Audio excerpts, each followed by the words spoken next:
ഇത് നമ്മൾ മുട്ട റോസ്റ്റ് ആയിട്ട് ഉണ്ടാക്കാൻ വേണ്ടിയിട്ട് പോകുന്നത്. നമ്മളെ വീടുകളിൽ മിക്കപ്പോഴും ഉണ്ടാക്കുന്നതാണ് മുട്ട റോസ്റ്റ്. കാരണം മുട്ട റോസ്റ്റ് എല്ലാത്തിൻ്റെയും കൂടെ നമുക്ക് കഴിക്കാൻ വേണ്ടിയിട്ട് ചേർന്ന് പോണ ഒരു കറിയാണ് മുട്ട റോസ്റ്റ്. അപ്പത്തിൻ്റെ കൂടെ ആയിരുന്നാലും ചോറിൻ്റെ കൂടെ ആയിരുന്നാലും ചപ്പാത്തിയുടെ കൂടെ ആയിരുന്നാലും കഴിക്കാൻ വേണ്ടിയിട്ടൊക്കെ നല്ല ടേസ്റ്റ് ഉള്ളതാണ് മുട്ട റോസ്റ്റ്. അപ്പോൾ ഇന്നത്തെ നമ്മുടെ മുട്ട റോസ്റ്റ് സാധാരണ നമ്മൾ ഉണ്ടാക്കണ പോലെയല്ല. നിങ്ങൾ ട്രൈ ചെയ്ത് നോക്കാം, ഉറപ്പായിട്ട് നിങ്ങൾക്ക് നല്ല ഇഷ്ടമാവും. ചോറിൻ്റെ കൂടെ വേണമെങ്കിൽ ചോറിൻ്റെ കൂടെ, ചപ്പാത്തിൻ്റെ കൂടെ, അപ്പത്തിൻ്റെ കൂടെ, എന്തിൻ്റെ കൂടെ കഴിക്കാനാണെങ്കിലും നല്ല ടേസ്റ്റ് ആയിരിക്കും. തേങ്ങാപ്പാലൊന്നും ചേർക്കാണ്ടാണ് റെഡിയാക്കിയിട്ട് എടുക്കുന്നത്. അപ്പോൾ നിങ്ങൾ ട്രൈ ചെയ്ത് നോക്കാം. ട്രൈ ചെയ്ത് നോക്കിയിട്ട് ഫീഡ്ബാക്ക് പറയാൻ വേണ്ടിയിട്ട് മറക്കരുത്. പിന്നെ നമ്മൾ മിയ കിച്ചണിൽ ലാസ്റ്റ് അപ്ലോഡ് ചെയ്തിട്ടുണ്ടായിരുന്നു മൈസൂർ പാക്കാണ് ചെയ്തിട്ടുണ്ടായിരുന്നത്. ഇന്നലെയാണ് അപ്ലോഡ് ചെയ്തത്. മൈസൂർ പാക്കാണെങ്കിലും ഭയങ്കര സിമ്പിളായിട്ട് റെഡിയാക്കിയിട്ട് എടുക്കുന്ന ഒരു മൈസൂർ പാക്കാണ് ചെയ്തേക്കുന്നത്. നെയ്യൊന്നും ആവശ്യമൊന്നുമില്ലാണ്ട് തന്നെ ഓയിൽ. അതിലേക്ക് നമുക്ക് 3 കൂട്ടം സാധനങ്ങൾ മാത്രമേ ആവശ്യമുള്ളൂ. ഓയിലും വേണം, പഞ്ചസാരയും വേണം, കടലപ്പൊടിയും വേണം. ഇത്രയും സാധനങ്ങൾ ഉണ്ടെന്ന് വെച്ചിട്ടുണ്ടെങ്കിൽ ആർക്ക് വേണമെങ്കിലും മൈസൂർ പാക്ക് റെഡിയാക്കിയിട്ട് എടുക്കാം. പക്ഷേ ഇത് രണ്ടൊന്നും ട്രിക്കാക്കിയിട്ടുണ്ട്. അതൊക്കെ നോക്കിയിട്ട് വേണം ചെയ്യാൻ വേണ്ടിയിട്ട്, അല്ലെങ്കിൽ ശരിയായിട്ട് വരില്ല കേട്ടോ. അപ്പോൾ നിങ്ങൾ എന്തെങ്കിലും മധുരം കഴിക്കണമെന്ന് തോന്നുന്നതെന്ന് വെച്ചിട്ടുണ്ടെങ്കിൽ നമ്മുടെ മൈസൂർ പാക്ക് ട്രൈ ചെയ്ത് നോക്കാൻ വേണ്ടിയിട്ട് മറക്കരുത് കേട്ടോ. പിന്നെ നിങ്ങളെല്ലാവരും സുഖമായിട്ടിരിക്കുന്ന വിചാരിക്കണം. ഇവിടെ ഞങ്ങളെല്ലാവരും സുഖമായിട്ടിരിക്കണം. പിന്നെ നമ്മൾ ഈ ആഴ്ച നമ്മുടെ വീക്കെൻഡ് വ്ളോഗായിട്ട് വരണുണ്ട് കേട്ടോ. കഴിഞ്ഞ ആഴ്ച വീക്കെൻഡ് വ്ളോഗ് ഇട്ടുണ്ടായിരുന്നില്ല. അപ്പോൾ നിങ്ങൾ കുറച്ച് പേരൊക്കെ ചോദിച്ചിട്ടുണ്ടായിരുന്നു വീക്കെൻഡ് വ്ളോഗ് വന്നില്ലല്ലോ എന്ന്. ഈ ആഴ്ച വരും കേട്ടോ. പിന്നെ വേറെ പ്രത്യേകിച്ച് വിശേഷമൊന്നുമില്ല. അപ്പോൾ ഇത് നമ്മുടെ മുട്ട റോസ്റ്റ് നമുക്ക് റെഡിയാക്കാം. അപ്പോൾ ഇത് റെഡിയാക്കാൻ വേണ്ടിയിട്ട് ഞാനിവിടെ 2 വലിയ സവോള ഇതേപോലെ ഇങ്ങനെ നല്ല പൊടിയായിട്ട് കട്ട് ചെയ്തിട്ടുണ്ട്. പിന്നെ ഒരു വലിയൊരു തക്കാളി,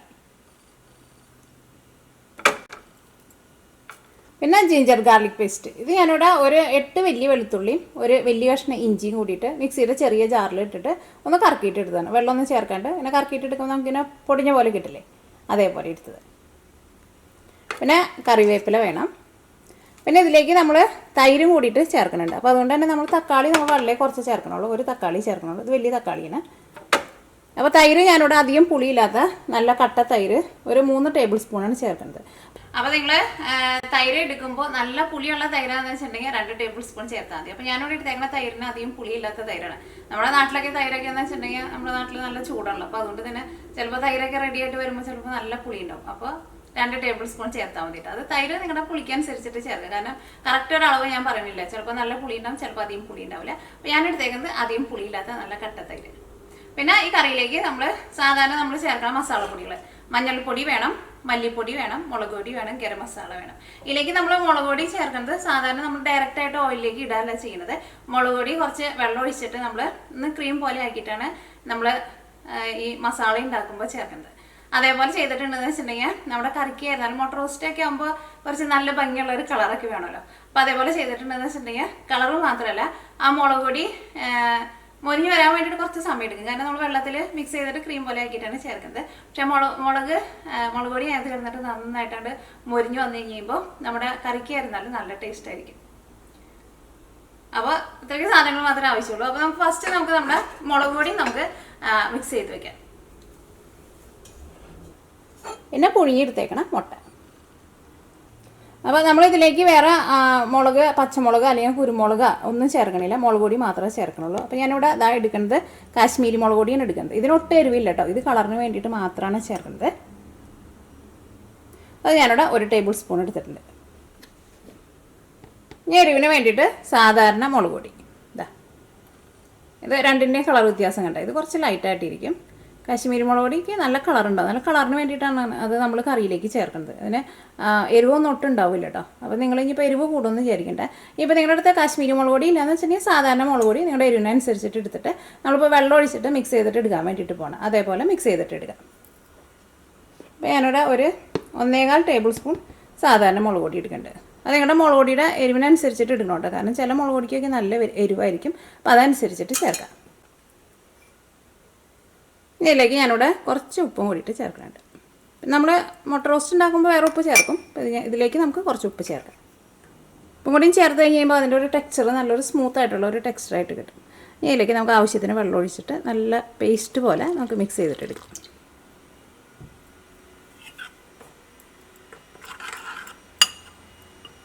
അപ്പോൾ നിങ്ങൾ എരിവ് കൂടിപ്പോയെന്ന് പറയരുത്.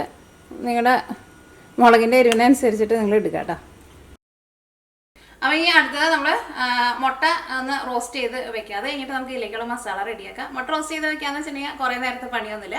നമ്മളിപ്പോൾ ഈ മിക്സ് ചെയ്ത് വെച്ചേക്കണ മുളകിൻ്റെ പേസ്റ്റ് ഉണ്ടല്ലോ, ആ പേസ്റ്റിൽ നിന്ന് കുറച്ച് ചേർക്കും, കുറച്ച് മഞ്ഞൾപ്പൊടിയും ചേർക്കും, കുറച്ച് ഉപ്പുപൊടി ചേർത്തിട്ട് ഓയിലിട്ടിട്ട് ഒന്ന് മൊരിച്ചിട്ട് മുട്ടയും കൂടിയും ചേർത്തിട്ട് മുട്ട ഒന്ന് അതിനകത്തിട്ടിട്ട് ഒന്ന് റോസ്റ്റ് ചെയ്തിട്ട് എടുക്കും. അപ്പോൾ മുട്ട ആയിരുന്നാലും കഴിക്കാൻ വേണ്ടിയിട്ട് നല്ലൊരു ടേസ്റ്റ് ഉണ്ട്. അപ്പോൾ നമുക്ക് ഫസ്റ്റ് നമ്മുടെ മുട്ട റോസ്റ്റ് നമുക്ക് റെഡിയാക്കാം. നന്നായിട്ട് ചൂടായിട്ടുണ്ട്. ഇതിലേക്ക് നമുക്ക് കുറച്ച് ഓയിൽ ഒഴിക്കാം. ഞാനിവിടെ വെളിച്ചെണ്ണയിൽ ഉണ്ടാക്കുന്നത്, നിങ്ങൾക്ക് ഇഷ്ടമുള്ള ഓയിൽ ഉണ്ടാക്കാം. ഇപ്പോൾ നിങ്ങൾ ഒഴിക്കുമ്പോൾ വളരെ കുറച്ച് ഓയിൽ ഒഴിച്ചാൽ മതി കേട്ടോ. മിക്സ് ചെയ്ത് വെച്ചേക്കണ ഈ മുളക് പൊടി ഉണ്ടല്ലോ, ഇതിൽ നിന്ന് കുറച്ച് മുളക് പൊടി നമുക്ക് ഈ ഓയിലിലേക്ക് ഇടാം. ഒരുപാട് ഇടണ്ട, കുറച്ചിട്ടാൽ മതി.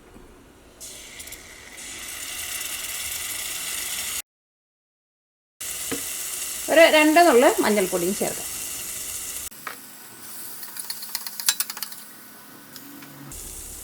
മിക്സ് ചെയ്ത് വെച്ചാൽ മുളക് ഇച്ചിരിയും കൂടി ചേർക്കുന്നുണ്ട്.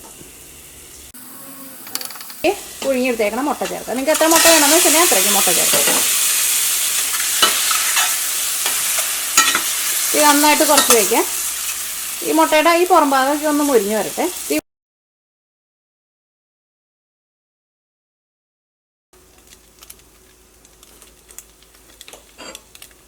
കുറേ നേരം ഇട്ടിട്ട് മുരിക്കേണ്ട ആവശ്യമില്ല കേട്ടോ. ആ മുളക് കരിഞ്ഞതിൻ്റെ ഒരു മണം ഒന്നും വരുന്നില്ല. അപ്പോൾ ഇതേപോലെ വെള്ളത്തിൽ മിക്സ് ചെയ്തിട്ട് വേണം ചേർക്കാൻ വേണ്ടിയിട്ട്. അപ്പോൾ ഇതാണ്ട് നീക്കി വയ്ക്കാം. ഇനി നമ്മൾ മുട്ട റോസ്റ്റ് റെഡിയാക്കാൻ വേണ്ടിയിട്ട് പോകണം. അപ്പോൾ നമുക്കിതിലേക്ക് ആവശ്യത്തിന് ഓയിൽ ഒഴിക്കാം. അപ്പോൾ ഞാൻ വെളിച്ചെണ്ണയാണ് ഒഴിക്കുന്നത്. നമ്മുടെ ഈ പാനിലായിരുന്നാലും ഇപ്പോൾ നമ്മൾ ആ മുട്ട റോസ്റ്റ് ചെയ്തെടുത്ത് കഴിയുമ്പോൾ മുളകൊക്കെ ആയിരുന്നാലും ഞാൻ അത് കിടന്ന് കരിഞ്ഞിട്ടില്ല കേട്ടോ. എങ്ങാനും കരിഞ്ഞിട്ടുണ്ടെന്ന് വെച്ചിട്ടുണ്ടെങ്കിൽ പാൻ കഴുകി കഴിഞ്ഞിട്ട് വേണം എടുക്കാൻ വേണ്ടിയിട്ട്. അല്ലെങ്കിൽ നമ്മുടെ കറി ലാസ്റ്റ് റെഡിയായി കഴിഞ്ഞ് വരുമ്പോൾ ഒരു കരിഞ്ഞൊരു മണമൊക്കെ ഉണ്ടാവും. ഫസ്റ്റ് ഇതിലേക്ക് ഇഞ്ചിയും വെളുത്തുള്ളിയും കൂടിയിട്ട് നമ്മൾ റെഡിയാക്കിയിട്ട് വെച്ചല്ലേ അത് ചേർക്കാം. അതൊന്ന് മുരിഞ്ഞ് കഴിഞ്ഞ് കഴിയുമ്പോൾ നമുക്ക് സവോള ചേർക്കാം. അല്ലെങ്കിൽ ആ സവോളയും കൂടി ചേർത്തിട്ടുണ്ടെങ്കിൽ ആ സവോളയുടെ ഉള്ളിൽ നന്നായിട്ട് വെള്ളം ഉണ്ടാവില്ല. അപ്പോൾ ഇത് അങ്ങോട്ട് മുരിയാൻ വേണ്ടിയിട്ട് സമയം എടുക്കും. അപ്പോൾ ഇതൊന്ന് മുരിഞ്ഞ് കഴിഞ്ഞ് കഴിയുമ്പോൾ നമുക്ക് സവോള ചേർക്കാം. അപ്പോൾ നമ്മൾ ജിഞ്ചർ ഗാർലിക് പേസ്റ്റ് ഒന്ന് ചെറുതായിട്ടൊന്ന് മുരിഞ്ഞിട്ട് ആ പച്ച ഒരു ടേസ്റ്റ് പോയിട്ടുണ്ട്. ഇനി ഇതിലേക്ക് നമുക്ക് സവോള ചേർക്കാം. കറിവേപ്പിലയും ചേർക്കാം. ഈ സവോള നന്നായിട്ടൊന്ന് വഴന്ന് വരണം. സവോള പെട്ടെന്ന് വഴന്ന് വരാൻ വേണ്ടിയിട്ട് നമുക്ക് ഇതിലേക്ക് കുറച്ച് ഉപ്പ് ചേർക്കാം.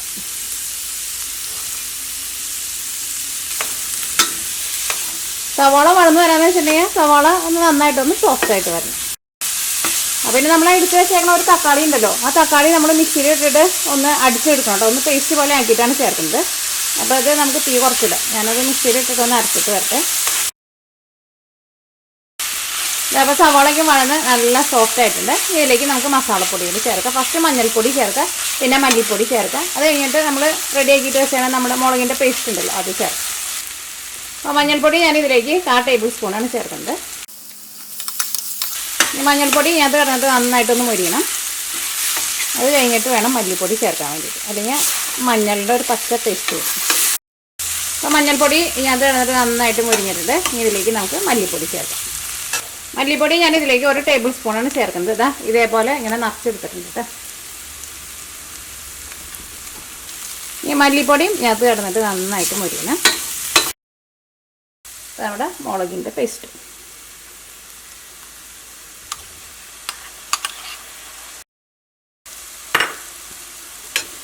ഇങ്ങനെ ചേർക്കുമ്പോഴായിരുന്നാലും കണ്ടോ നല്ലൊരു കളർ കിട്ടിയിട്ടില്ലേ. ഈ മുളക് പൊടി ഇതിനകത്ത് കിടന്നിട്ട് നന്നായിട്ട് മുരിഞ്ഞ് വരണം. അത് പ്രത്യേകം ശ്രദ്ധിക്കുക. സാധാരണ നമ്മൾ മുളക് പൊടി ചേർക്കണ പോലെ അല്ലല്ലോ ചേർത്തേക്കുന്നത്, നല്ല പേസ്റ്റ് ആയിട്ടല്ലേ ചേർത്തേക്കുന്നത്. അപ്പോൾ അത് മുരിഞ്ഞ് വരാൻ വേണ്ടിയിട്ട് കുറച്ച് സമയം കൂടുതലെടുക്കും. മുളക് പൊടി ശരിക്കും മുരിഞ്ഞില്ല എന്ന് വെച്ചിട്ടുണ്ടെങ്കിൽ മുളകിൻ്റെ നല്ലൊരു എന്താ പറയുക ഭയങ്കര ഒരു പച്ച ഒരു ടേസ്റ്റ് വരും കേട്ടോ. പക്ഷെ നന്നായിട്ട് മുരിഞ്ഞിട്ടുണ്ടെന്ന് വെച്ചിട്ടുണ്ടെങ്കിൽ നല്ലൊരു ഫ്ലേവർ കിട്ടും നമ്മുടെ കറിക്ക്. അപ്പോൾ മല്ലിപ്പൊടി ആയിരുന്നാലും ശരിക്കും മുരിഞ്ഞിട്ടില്ല. അപ്പോൾ രണ്ടും കൂടിയിട്ട് നന്നായിട്ടൊന്ന് മുരിഞ്ഞ് അത് ഓയിലൊക്കെ ഒന്ന് തെളിഞ്ഞ് വരണം. ഇതിലേക്ക് നിങ്ങൾ ഓയിൽ ചേർക്കുമ്പോഴായിരുന്നാലും കുറച്ച് ഓയിൽ കൂടുതൽ ചേർക്കണം കേട്ടോ. എന്നാൽ മാത്രമേ, കാരണം സവോളയും കുറച്ച് കൂടുതലുണ്ടല്ലോ. കാരണം എല്ലാം കൂടിയിട്ട് ഒന്ന് നന്നായിട്ടൊന്ന് വഴന്ന് മസാലപ്പൊടികളൊക്കെ ഒന്ന് മുരിഞ്ഞ് വരണം. അപ്പോഴായിരിക്കും നല്ല ടേസ്റ്റ് ഉണ്ടാവുക. അപ്പോൾ നമ്മുടെ മുളക് പേസ്റ്റ് ആയിരുന്നാലും ഒന്ന് നന്നായിട്ടൊന്ന് മുരിഞ്ഞിട്ടുണ്ട്. ഇതിനകത്ത് ചെറുതായിട്ടൊന്ന് ഓയിലൊക്കെ ഒന്ന് തെളിഞ്ഞ് ഒന്ന് മുരിഞ്ഞിട്ടുണ്ട്.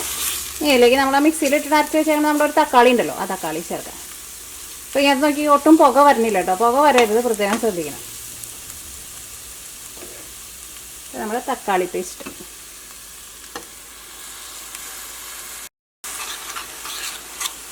ഇനി നമ്മൾ അതിൻ്റെ ടേസ്റ്റ് നോക്കിയിട്ട് ഇതിലേക്ക് ഉപ്പ് വേണമെന്ന് വെച്ചിട്ടുണ്ടെങ്കിൽ ഉപ്പും കൂടിയിട്ട് ചേർക്കാം.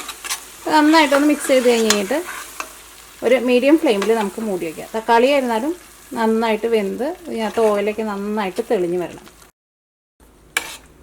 ഇനി നമുക്ക് മീഡിയം ഫ്ലെയിമിൽ മൂടി വയ്ക്കാം. ഇടയ്ക്ക് കറിയൊന്ന് ഇളക്കിയിട്ട് തുടങ്ങണം. പ്രത്യേകം ശ്രദ്ധിക്കുക, തീ ഒരുപാട് കൂട്ടി വയ്ക്കരുത്. അപ്പം ഇതിനകത്ത് ഇരുന്നിട്ട് എല്ലാവരും ചെറിയ തീയിൽ ഇരുന്നിട്ട് വെന്ത് വരണം. ഇത് റെഡി ആക്കിയിട്ട് എടുക്കാൻ വേണ്ടിയിട്ട് ഇച്ചിരി സമയം എടുക്കും. പക്ഷേ കറി ലാസ്റ്റ് റെഡി ആയി കഴിയുമ്പോൾ നല്ല സൂപ്പർ ടേസ്റ്റ് ആയിരിക്കും.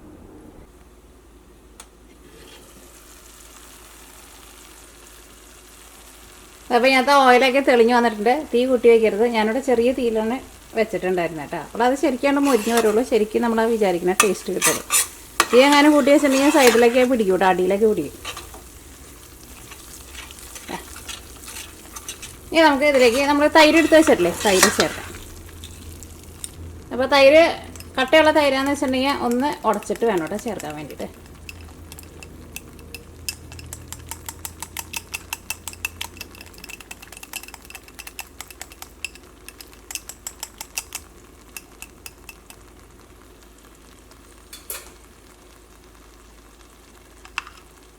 അതേപോലെ ഇങ്ങനെ ടേബിൾ സ്പൂണിൽ ഇങ്ങനെ നിറച്ചെടുക്കുന്നുണ്ട്, 3 ടേബിൾ സ്പൂൺ.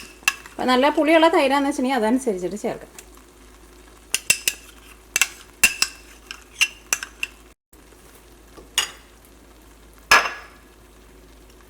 ഇതിലേക്ക് ടേസ്റ്റിനനുസരിച്ചിട്ട് ഗരം മസാല ചേർക്കാം. ഗരം മസാല ഫസ്റ്റ് നമ്മൾ കുറച്ച് ചേർക്കാം. അത് കഴിഞ്ഞിട്ട് എല്ലാം കൂടിയിട്ട് മിക്സ് ചെയ്ത് കഴിഞ്ഞിട്ട് നിങ്ങൾക്ക് ഇപ്പോൾ തോന്നാണ് കുറച്ചുകൂടി ഗരം മസാലയുടെ ടേസ്റ്റ് വേണമെന്ന് വെച്ചിട്ടുണ്ടെങ്കിൽ അതനുസരിച്ചിട്ട് ചേർക്കാം. കാരണം നമ്മൾ പലരും എടുക്കുന്ന ഗരം മസാലയുടെ ടേസ്റ്റിന് വ്യത്യാസം ഉണ്ടാവുമല്ലോ.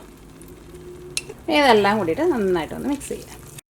ഇത് നിങ്ങൾക്ക് തൈര് ചേർക്കാണ്ടും ഉണ്ടാക്കാം. പക്ഷേ ഇതേപോലെ തന്നെ തൈര് ചേർത്തിട്ട് ഉണ്ടാക്കുമ്പോൾ കുറച്ചും കൂടി നല്ലൊരു ടേസ്റ്റ് ഉണ്ടാവും. കാരണം ഇല്ലെങ്കിൽ നമ്മൾ സവോള കൂടുതൽ ചേർത്തേക്കുന്നത് കൊണ്ട് തന്നെ അല്ലെങ്കിൽ ഒരു എന്താ പറയുക ഒരു മധുരത്തിൻ്റെ ഒരു ടേസ്റ്റൊക്കെ വരുള്ളൂ. അതിങ്ങനെ തൈര് ചേർക്കുമ്പോൾ നമ്മുടെ ചോറിൻ്റെ കൂടെ കഴിക്കാനൊക്കെ ആണെങ്കിലും നല്ല ടേസ്റ്റ് ആയിരിക്കും. തൈര് ചേർത്ത് കഴിഞ്ഞിട്ട് ഒന്ന് നന്നായിട്ട് മിക്സ് ചെയ്ത് കഴിഞ്ഞിട്ട് നമുക്ക് തീ ഓഫ് ചെയ്യാം. തൈര് ചേർത്ത് കഴിഞ്ഞിട്ട് പിന്നെ ആ തൈര് നന്നായിട്ട് തന്നെ കറി ഒന്ന് തിളയ്ക്കാൻ വേണ്ടിയിട്ട് അങ്ങനെ നിൽക്കേണ്ട ആവശ്യമില്ല. നന്നായിട്ടൊന്ന് ചേർത്ത് മിക്സായി കഴിഞ്ഞ് കഴിയുമ്പോൾ തീ ഓഫ് ചെയ്യും. ഞാനിവിടെ തീ ഓഫ് ചെയ്തിട്ട് ഇതിലേക്ക് നമ്മൾ ആ റെഡി ആക്കിയിട്ട് വെച്ചേക്കണ മുട്ടയുണ്ടല്ലോ, മുട്ടയും കൂടിയിട്ട് ചേർക്കാം.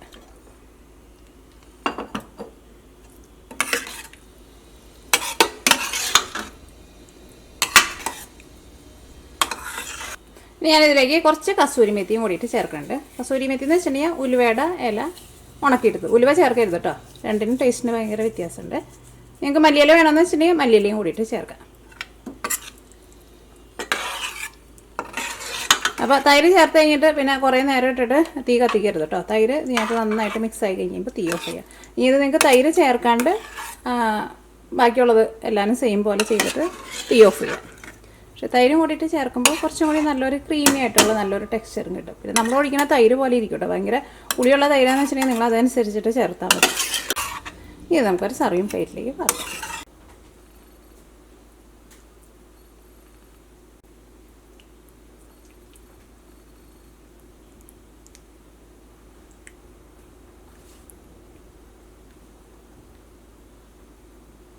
അങ്ങനെ നമ്മുടെ മുട്ട റോസ്റ്റ് റെഡി ആയിട്ടുണ്ട്.